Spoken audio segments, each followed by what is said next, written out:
Mais je prie que tu te retrouves pas là-bas.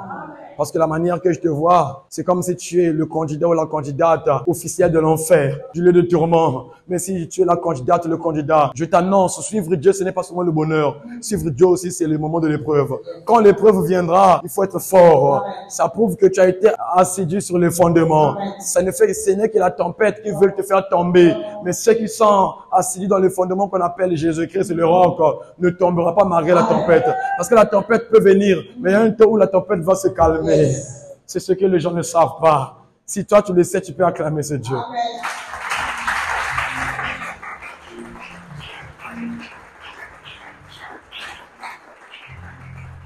Prends ta Bible. Quand j'étais à la maison, dans ma chambre, j'ai remarqué la Bible qui appartient à ma femme. Et je me suis rendu compte, elle vient à l'église sans sa Bible en papier. Alléluia.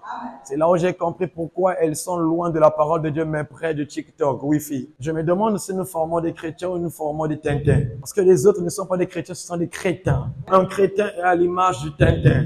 Vous avez chez vous à la maison des Bibles, mais qui ne sont que des, je sais pas comment on appelle ça, des trucs que vous avez exposés. La prophétie en excellence que tu peux attendre se trouve dans cette Bible que tu négliges. Des gens qui sont devenus esclaves de l'Android. Je me demande si ceux qui ont créé l'Android, même ces réseaux sociaux, ils pratiquent ces réseaux sociaux comme vous. Ils savent que c'est un monde d'emprisonnement. Eux, ils sont pas dans leur propre prison qu'ils ont créée. Mais eux, c'est les géoliens qui vous emprisonnent. Voilà pourquoi ils créent des techniques pour vous maintenir. Voilà pourquoi vous pouvez pas lire la Bible. Vous pouvez être de midi à 14h devant Wi-Fi, TikTok et autres. Or, que le Seigneur vous délivre de ces chaînes, de ces chaînes, de ces chaînes. Alléluia. Je peux lire ma Bible, mais je marche toujours avec ma Bible en papier. Alors, prends ta Bible, s'il te plaît. Luc 1. Luc 1, 26 à 38. Au 6e mois, l'ange Gabriel fut envoyé par Dieu dans une ville de Galilée, appelée Nazareth, auprès d'une vierge, fiancée à un homme, à la maison de David, nommé Joseph. Le nom de la vierge était Marie. L'ange entra chez elle et dit, « Je te salue, toi à qui une grâce a été faite. Le Seigneur est avec toi. » Troublée par cette parole, Marie se demandait ce que pouvait signifier une telle salutation. L'ange lui dit, « Ne crains point, Marie, car tu as trouvé grâce devant Dieu. Et voici, tu deviendras enceinte. Et tu enfanteras un fils, et tu lui donneras le nom de Jésus. Il sera grand, et sera appelé fils du Très-Haut. Et le Seigneur Dieu lui donnera le trône de David, son père. Il régnera sur la maison de Jacob éternellement, et son règne n'aura point de fin. Marie dit à l'ange, « Comment cela se fera-t-il, puisque je ne connais point d'homme ?» L'ange lui répondit, « Le Saint-Esprit viendra sur toi, et la puissance du Très-Haut te couvrira de son ombre. C'est pourquoi le Saint-Enfant qui naîtra de toi sera appelé Fils de Dieu. Voici, Élisabeth, ta parente, a conçu, elle aussi, un fils en sa vieillesse. Et celle qui était appelée stérile est dans son 6e mois, car rien n'est impossible à Dieu. Marie dit, « Je suis la servante du Seigneur, qu'il me soit fait selon ta parole. » Et l'ange la quitta. Répète après moi, « Car rien n'est impossible à Dieu. » Car rien n'est impossible à Dieu. Tu peux le redire à haute voix, « Car rien n'est impossible à Dieu. » Car rien n'est impossible à Dieu. Tu vas redire ici au verset 36, tu diras, celle qui était appelée stérile. Celle qui était appelée stérile. Et dans son 6e mois. Et dans son 6e mois. Répète encore après moi ici. Un fils lui a été donné en sa vieillesse. Un fils lui a été donné en sa vieillesse. Précise bien pendant la ménopause. Pendant la ménopause. Chose impossible est devenue possible. Alléluia. Amen. Alors, on va prendre Marc 9, 23 à 24. Si tu peux, tout est possible à celui qui croit. Aussitôt, le père de l'enfant s'écria, « Je crois, viens au secours de mon incrédulité. » Alléluia. Marc 11, 23. 1 et 3, on y va. Si quelqu'un dit à cette montagne, « Ôte-toi de là, et jette-toi dans la mer. » Et s'il ne doute point en son cœur, mais croit que ce qu'il dit arrive. Il le verra s'accomplir. On va remonter un peu à partir du verset 19. Vous connaissez ici l'histoire, mais remontez un peu. Quand le soir fut venu, Jésus sortit de la ville. Le matin, en passant, les disciples virent le figuier séché jusqu'aux racines. Pierre, se rappelant ce qui s'était passé, dit à Jésus, Rabbi, regarde, le figuier que tu as maudit a séché. Répète après moi, le figuier que tu as maudit a séché. Oui, continue le verset 22. Jésus prit la parole et leur dit, ayez foi en Dieu. À haute voix, répète, ayez foi en Dieu. Ayez foi en Dieu. Regarde ton frère, dis-lui, tu dois avoir foi en Dieu. Change de voisin, dis-lui, tu dois avoir foi en Dieu. Regarde celle qui te frime derrière, dis, tu dois avoir foi en Dieu. Regarde celui ou celle qui nous déteste, dis-lui, tu dois avoir foi en Dieu. Regarde celui ou celle qui veut nous manger aujourd'hui, dis-lui, tu dois avoir foi en Dieu. Tu connais la chanson, on va chanter.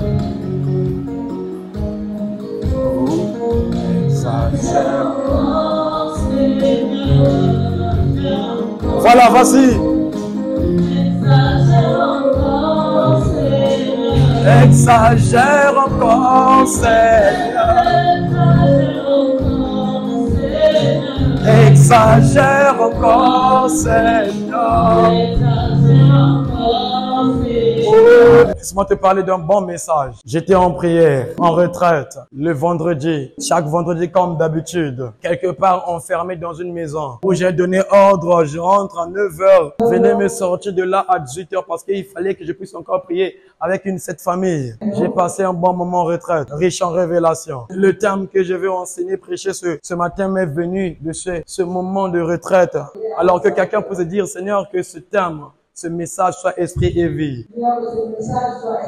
Beaucoup de gens pensent, ils s'attendent seulement aux prophètes. Mais j'aimerais vous dire une chose très claire. Vous savez, vous pouvez être au nombre de 100, 1000 ou 5000. Chacun de vous avec un sujet particulier de prière. Je vous rassure, il est difficile que le prophète ou le pasteur puisse prier chacun de vous comme il faut. Il va faire quoi? Il va vous regrouper et dira, Seigneur, bénis-les. Or que toi, tu es mieux placé pour que tu puisses aller dans ton propre sujet, dans les détails. Voilà pourquoi n'aimez pas seulement si le prophète ne te touche pas, ne te rencontre pas. C'est comme si Mokile baby. Ça, c'est une mauvaise doctrine. La vraie doctrine, écoutez ce qu'il vous dit par l'enseignement.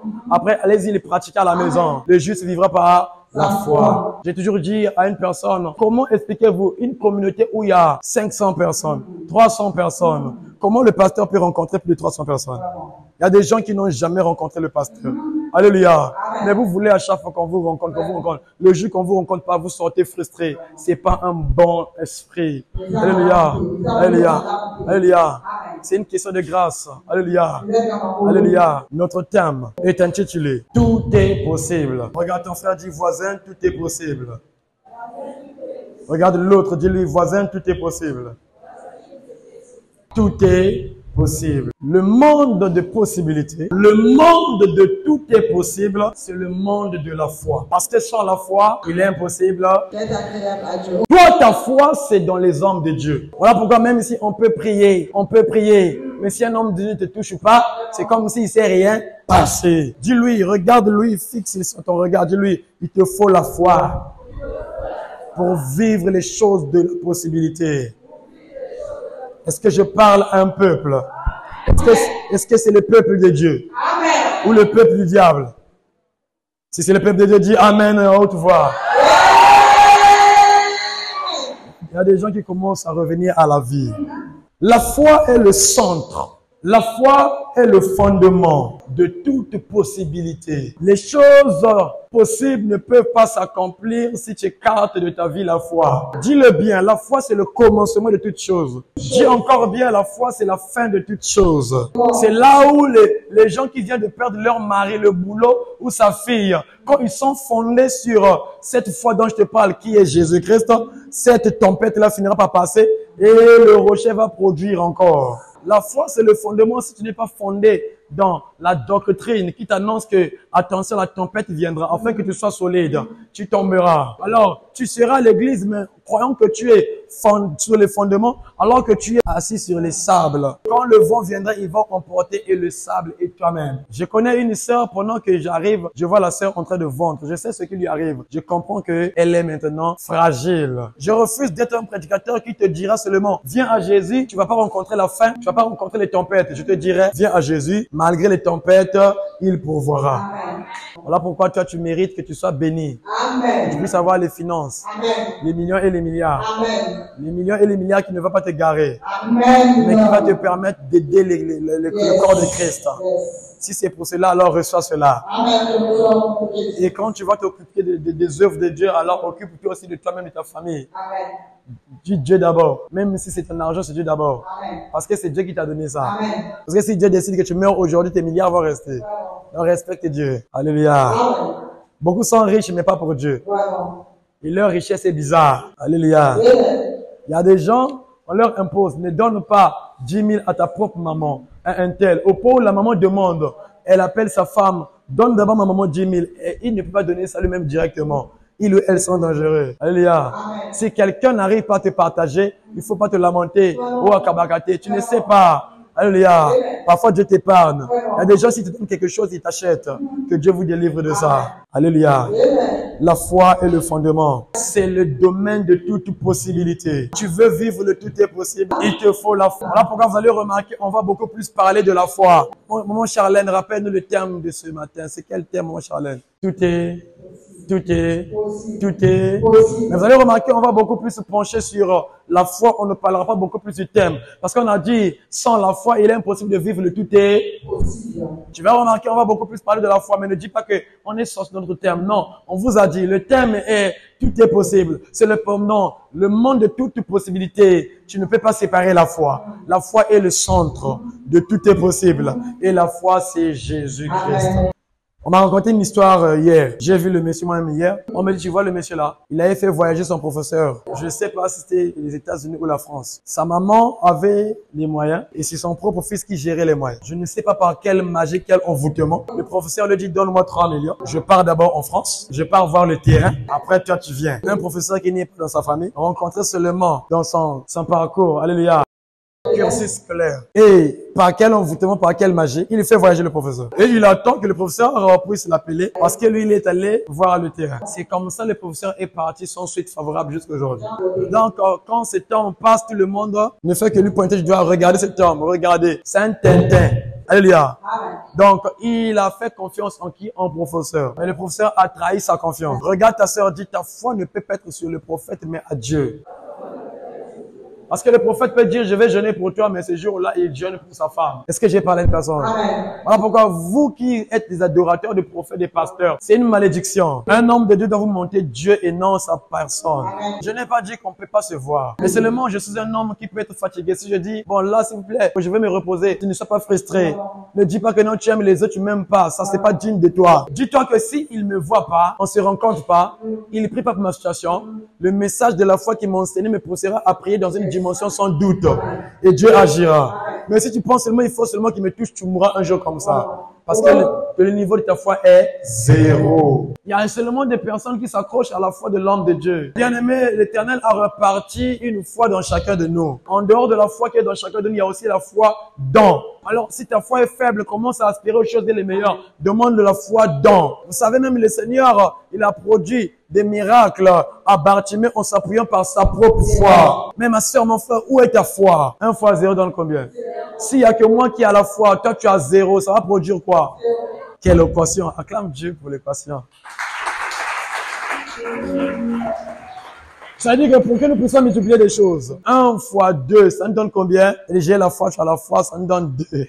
Et ça va produire quelque chose de bien. Mais vous savez, la sœur, où est le secret de son miracle, c'était quoi? Sa foi. La grâce de Dieu était tombée sur la sœur Capus à ce jour-là. Elle était atteinte de l'AVC, nous tous on était là. Elle ne fondait qu'en larmes. Si je ne me trompe pas, le thème était tout est possible. Ou encore le thème c'était quoi? Le pouvoir, tout pouvoir lui a été donné, quelque chose de comme ça. Et ne sachant pas qu'il y avait La sœur Oloki était déjà en AVC, la main était déjà tordue. C'est là où on m'enseignait chez les protocoles, elle pleurait parce que elle-même, elle savait pourquoi elle pleurait. Peut-être elle se disait, cette fois-ci, le mari qui m'appelle mon indienne va aller trouver l'autre indienne. Et c'est comme ça un jour. Oyaga l'église était parce que mon mari, monsieur le mari, il va aller mieux ailleurs. Suivez Jésus-Christ, parce que Jésus-Christ ne vous lâchera pas.